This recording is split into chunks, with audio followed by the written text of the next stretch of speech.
the Aleke Ikorodu farm. Now, I think sometime last year, we assisted to renovate this, and we're trying to do an estimate for we want to do.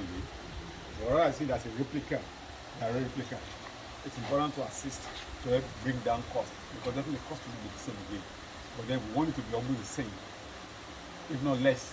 And that's why we're looking at innovative ways to improve functionality at the same time reduce costs. Now, definitely there'll be the need for water supply, because we've got 3,000 liters about 4, and one pond is about 2 by 5 by 1.5. That's almost about 12,000 liters. So all the 4 tanks is equivalent to 1 pond, and we've got 12 ponds. So this 4 is just okay for the guy there, for those ones there, the 12 ponds there, right?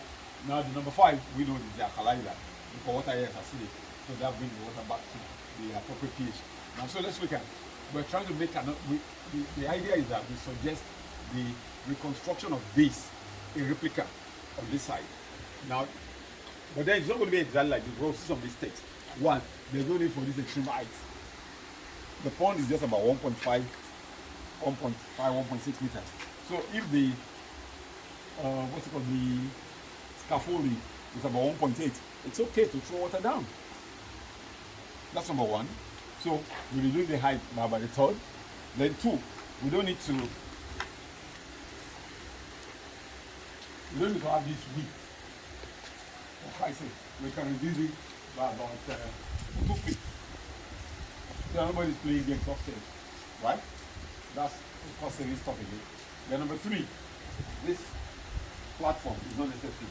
Yeah, we used to, in case we want to do some build it up, to do some experimental stuff, to put parent stock later on. It can't be left useless like this. It will have to be used for do the parent stock later on. We put blocks all around it, and then crucial, there are about 3 pumps to put parent stock of fish when they start the fingering process. But we don't need that here for now. So this platform will have to go. What's important is the strong pillars and strong beam, 2 beams, 1 and 2, and then we still stick to the 4 3,000 liter tanks, remain the safe side, using cost, and then with the alkalizer, and I think we're good to go. And then the borehole, because the borehole is not industrial, so there might be need to dig either 1 industrial borehole or 2 commercial. What's it called? What do you call it? Domestic borehole. So that's what I think will be necessary. So that's it for now for the water supply system. Of course, the normal pets will be there. The alkalizer. Oh no, the alkalizer and the LED device. I think that's okay. Then I was told that cost of fuel to pump up is a challenge. I'm going to introduce them to something. Energy. To save 40% on diesel or petrol consumption. I'll tell you more about it later.